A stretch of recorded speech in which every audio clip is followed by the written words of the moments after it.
Estamos de volta com o programa Direção Espiritual. Obrigado você que participa conosco, você que nos acompanha. E quero fazer um convite muito especial. Próximo sábado, dia 4. Não, sábado não, é domingo, né? 4 é domingo. Teria o prazer de estar com meu querido Dom Anuar, em Maringá, onde nós teremos um grande show. Lançamento do DVD Queremos Deus, que está aqui já do lado. Nosso lançamento, o último trabalho que estamos lançando também com a canção nova. Graças a Deus, um trabalho realizado, gravado aqui, agora também distribuído com a canção nova, não só a Sony, mas uma parceria que nós conseguimos realizar. Dia 4 de agosto nós vamos lançar esse projeto em Maringá, é um domingo. Depois, no dia 11 de agosto, estaremos em Campo Verde. No dia 14 em Nova Lima, no dia 16 em Goiânia e no dia 18 aqui na Canção Nova, no Cairós, Construindo a Felicidade. E também no dia 6 agora, depois, né, na terça-feira, eu estarei em Campos dos Goitacazes. Quero dar um recado também. A Fundação Dom Couto continua lá com seus trabalhos, sempre com o objetivo de fazer crescer essa solidariedade, de fazer acontecer esse bem entre nós através de uma obra social. Eu, com o Padre Geraldo, Dom Carmo, a Lília, toda a equipe das nossas voluntárias, que tem feito um trabalho maravilhoso. Quero agradecer ao Brasil todo as doações que nós recebemos, as pessoas que têm ajudado, colaborado com a Fundação Dom Couto, que é o nosso projeto social lá na Diocese de Taubaté. Dom Couto, que foi um bispo queridíssimo, um conterrâneo meu, nascido também em Formiga, que é o nosso patrono, né? Ele é o grande homenageado da Fundação. Nós ganhamos um grande presente. No dia 17 de agosto, que é nesse sábado no outro, nós ganhamos uma peça, na verdade é um musical, que será apresentado lá na nossa sede, lá no Centro Cultural, na antiga Cúria. Você pode procurar ali, ao lado da Rádio Cultura, aquele casarão é a sede da Fundação Dom Couto em Taubaté. E nós ganhamos um espetáculo que será apresentado lá, é uma homenagem aos Les Miserables, uma peça muito famosa da Broadway, né? É uma homenagem feita por um grupo de teatro chamado Oito Notas. Eles vão fazer uma apresentação muito bonita lá no Centro Cultural Dom Couto, no sábado, dia 17, às 18 horas. Você pode entrar em contato conosco lá na Fundação através do telefone 3622-1866 ou através do site, né, do meu site, fabiodemelo.com.br. Você é encaminhado para a Fundação. Entre em contato para você adquirir o seu ingresso, para você também estar conosco nessa apresentação do grupo Oito Notas, fazendo essa homenagem, um musical em homenagem aos Les Miserables. Vai ser um momento muito bonito. Minha gente, essa semana também, no site www.lojasacra.com.br, dessa quarta-feira hoje, até na outra quarta, nós teremos a promoção do DVD Queremos Deus autografado. Você vai poder receber na sua casa, então, autografado por mim, o DVD Queremos Deus. Entre no nosso site www.lojasacra.com.br. Esteve aqui também, antes de começar o programa, meu querido amigo Padre Joãozinho, que escreveu um livro com o Padre Zezinho, Chamados a Cantar a Fé, Encantos e Desencantos de dois cantores da fé. Um livro para nos ajudar a pensar o nosso ofício de evangelizadores pela música. Engraçado, eu não sei se porque a visita do Papa Francisco repercutiu muito também entre os evangélicos, né? Muitos evangélicos que ficaram solidários a nós, felizes com essa presença positiva do Papa Francisco entre nós, vendo na possibilidade, né, de uma comunhão cada vez mais fecunda. Outros não muito felizes, né, falando mal de nós. Vamos escutar sem que isso nos machuque, sem que isso venha nos ferir. Os outros têm o direito de pensar diferente, né? Só não tem o direito de nos agredir. Então a gente fecha o ouvido para não ouvir a agressão, porque não é bom ser agredido. Eu não vou ficar procurando na internet aquilo que eu sei que será agressivo a mim. Uma coisa é uma pessoa me acrescentar com um ponto de vista diferente.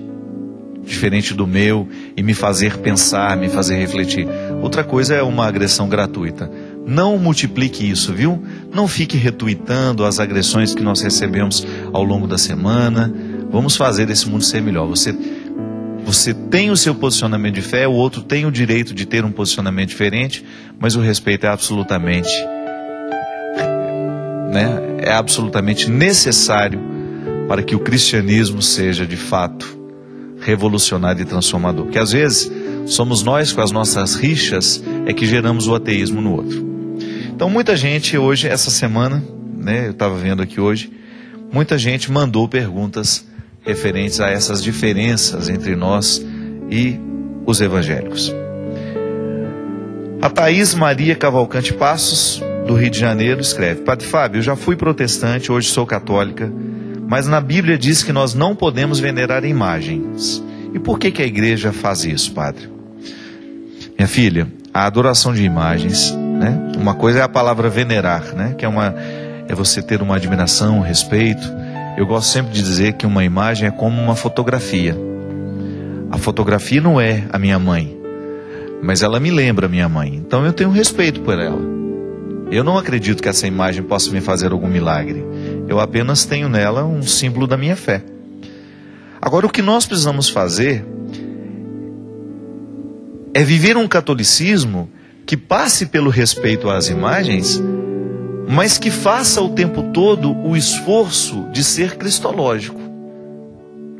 Nós não podemos admitir que a nossa experiência religiosa ela se limite a esses devocionalismos que a igreja autoriza, Mas a igreja não nos obriga a viver esses devocionalismos, porque o grande objetivo de todas as devoções é nos levar ao Cristo. Eu participei daquele programa da Fátima Bernardes, onde foi discutida amplamente a questão dos santos, e eu fiquei com tanto medo que o programa terminasse, Fala desse santo, falou da irmã Dulce, falou da Inha Chica, e eu fiquei preocupado que o programa terminasse sem ter um fechamento do significado de tudo isso, Nós não podemos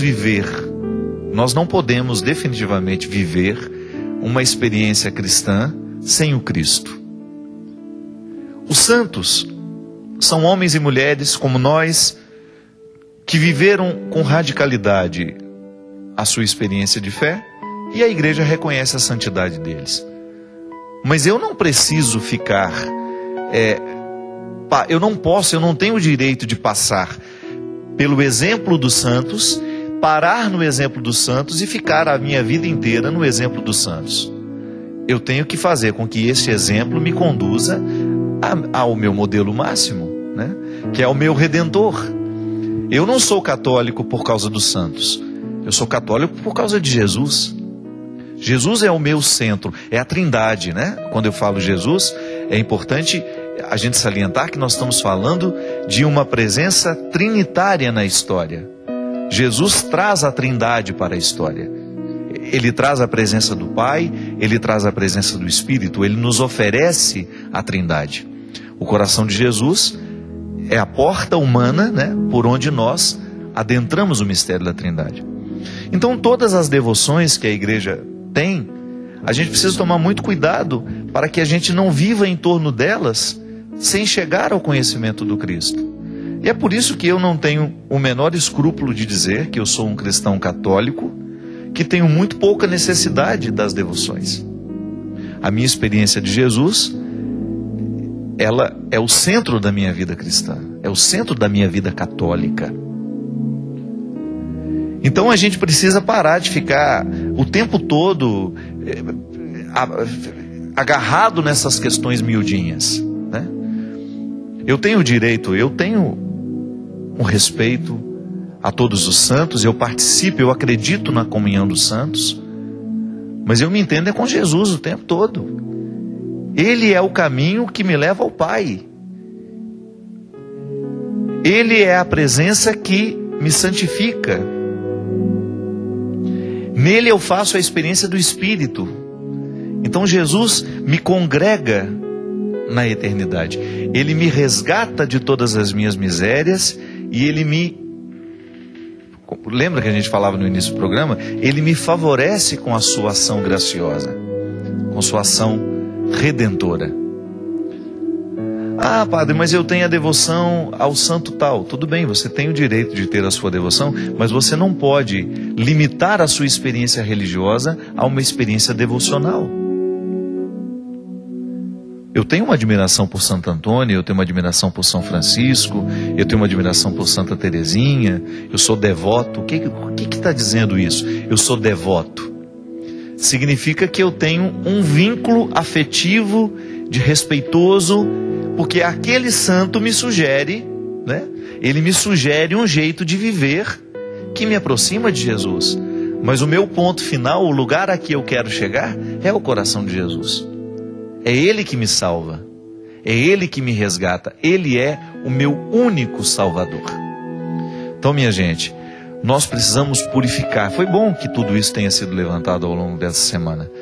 O catolicismo precisa ser purificado, sim. Em muitos lugares, em muitas situações, nós identificamos um excesso de devoção e pouco, quase nada, né? Em algumas pessoas, a experiência verdadeiramente de Jesus, a experiência fundante de Jesus. Claro, depois que eu tenho a minha experiência de Jesus fortalecida, depois de que eu o conheci através do Evangelho, dos Evangelhos, através dos sacramentos bem experimentados, bem vividos, né? Aí eu olho para o meu contexto. Eu vou olhar para os santos, eu vou olhar para as devoções e saberei lidar com elas sem que elas venham ofuscar o fundamental.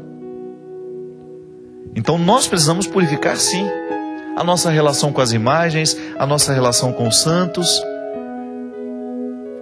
Deve ser respeitosa, acreditamos na comunhão dos santos, temos o direito de rezar de acordo com as nossas devoções, mas que tudo isso seja para nos encaminhar ao Cristo. Isso é fundamental e a gente não pode perder a oportunidade de dizer isso sempre que podemos, sempre que formos questionados, né?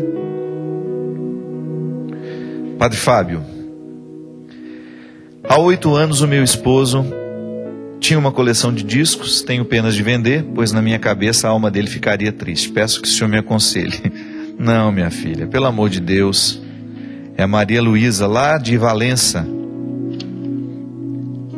Os discos, na verdade, que o seu marido colecionava, são apenas um elo afetivo entre você e ele. A alma dele não vai ficar triste de você desfazer disso, não. Quem vai ficar triste possivelmente é você, porque é uma maneira de preservar a memória dele. Também acho que isso é uma coisa que você pode resolver com o tempo, né? Como é que nós lidamos com os nossos mortos? Como é que nós lidamos com a presença, né? Porque ainda hoje eu estava falando sobre isso, né? Toda ausência ocupa um espaço. A minha irmã morreu, mas ela tem um espaço no meu coração. Qual é a melhor maneira de eu preservar a memória da minha irmã dentro de mim? É mantendo o quarto dela intacto? Todas as coisas dela nunca mais posso doar? Não. A melhor maneira é eu ter dentro do meu coração tudo o que de bonito eu vivi com ela. Se me restou alguma coisinha material para me recordá-la, tudo bem. Até torna-se um sacramental, né? Alguma coisa que me recorda. Mas isso não pode ser uma amarra. Você não pode lidar com a materialidade, né? Com esses discos que restaram, né, da coleção que ele tinha, como se isso fosse uma presença real dele dentro da sua casa e que se você se desfizer disso, você está deixando a alma dele entristecida. Não é assim não. A melhor maneira de manter o outro vivo dentro de nós é através da crença na ressurreição.